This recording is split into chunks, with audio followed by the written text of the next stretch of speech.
রব্বুল আলামিন বলছে ওয়ামা বিকুম মিন নি'মাতিন ফামিনাল্লাহি সুম্মা ইযা মাসসাকুমুদ-দুররু ফাইলাইহি তুরজাউন। রব্বুল আলামিন বলছে ওয়ামা বিকুম মিন নি'মাতিন ফামিনাল্লাহ,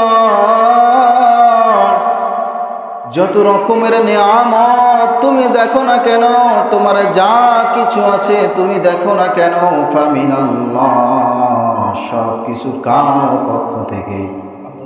আল্লাহর পক্ষ থেকে। আল্লাহ রব্বুল আলামিন এরপরে জানিয়ে দিচ্ছে সুম্মা ইযা মাসসাকুমুদ-দুররু ফাইলাইহি তুরজাউন।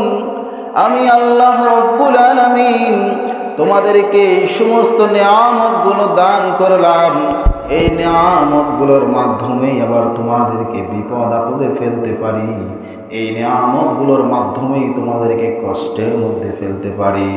দুঃখ দুর্দশার মধ্যে যখন পড়ে যাবে, সুম্মা ইযা মাসসাকুমুদ-দুররু ফাইলাইহি তুরজাউন, তখন শুধুমাত্র একজনের কাছে ফরিয়াদ করবে, তিনি কে?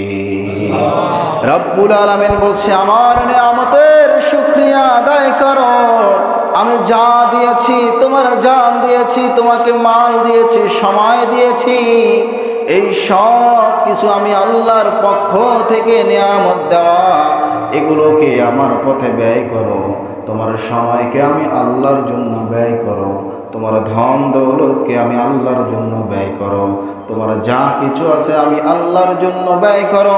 আমি আল্লাহ রাব্বুল আলামিনের পথে ব্যয় যদি না করো, ওয়ালানুযীকান্নাহুম মিনাল আযাবিল আদনা দুনাল আযাবিল আকবারি লাআল্লাহুম ইয়ারজিউন। আমি আল্লাহ রব্বুল আলামিন দুনিয়াতেই তোমাকে ছোট ছোট আযাব প্রদান করব। আল্লাহর নিয়ামতের শুকরিয়া তান যদি তার নিয়ামত যদি তার পথে ব্যয় না করি, যিনি আমাদেরকে দুনিয়াতে থাকতেই গজব প্রদান করবেন, তিনি কে? করে যাব। যেমন আল্লাহ রব্বুল আলামিন কোরআনে কারীমের 14 নম্বর সূরা সূরাতু ইব্রাহিমের 7 নম্বর আয়াতের মধ্যে আল্লাহ রব্বুল আলামিন সুন্দর করে বলছে, لئن شكرتم لأزيدنكم ولئن كفرتم إن عذابي لشديد। আমি আল্লাহ রব্বুল আলামিন তোমাকে যে নিয়ামত দান করেছি, এই নিয়ামতের শুকরিয়া তুমি আদায় করো।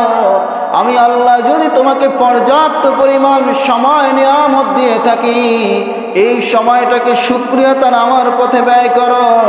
আমি আল্লাহ রব্বুল আলামিন যদি তোমাকে পর্যাপ্ত পরিমাণ টাকা পয়সা দিয়ে থাকি, শুকরিয়া তান তুমি এই টাকা পয়সা আমার রাস্তায় ব্যয় করো।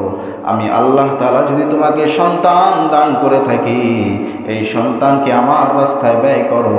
তথা জাগতিক শিক্ষার পাশাপাশি তুমি কোরআনের শিক্ষা তোমার সন্তানকে দান করো। তোমাকে সুন্দর পরিবার নিয়ামত যদি আমি দিয়ে থাকি, তোমার এই সুন্দর পরিবারকে নিয়ামত দিয়ে তোমার এই সুন্দর পরিবারকে শুকরিয়া তান তুমি ইসলামের পরিবার বানিয়ে ফেলো, পর্দাশীল পরিবার আপনি বানিয়ে ফেলেন। আল্লাহ রব্বুল আলামিন বলছে লাইন শাকারতুম লাআযীদান্নাকুম, আমি তোমাকে যে নিয়ামত দান করেছি, এই নিয়ামতের শুকরিয়া যদি তুমি আদায় করতে পারো, লাআযীদান্নাকুম, তোমার সেই নিয়ামতকে আমি বাড়িয়ে দেব।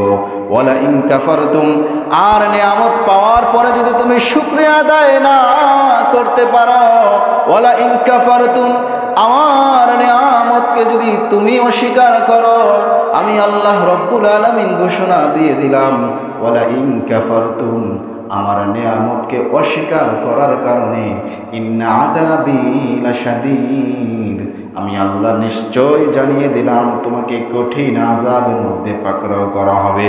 কঠিন আযাব দুনিয়ার মধ্যেও হবে, কঠিন আযাব পরকালেও হবে। এই জন্য যেই আল্লাহ রব্বুল আলামিন আমাদেরকে সময় নিয়ামত দান করেছেন, এই সময়ের শুকরিয়া আদায় করার দরকার আছে না নাই? যেই টাকা পয়সা আল্লাহ রব্বুল আলামিন আমাকে আপনাকে দান করেছে, এই টাকা পয়সা থেকে ধন সম্পদ থেকে আল্লাহর পথে ব্যয় করার দরকার আছে না নাই? সমস্ত কিছুই আল্লাহর জন্য কিছু কিছু ব্যয় করবেন, এটাই হবে আল্লাহর পথে আল্লাহর নিয়ামতের শুকরিয়া। কথা বলেন ঠিক কিনা?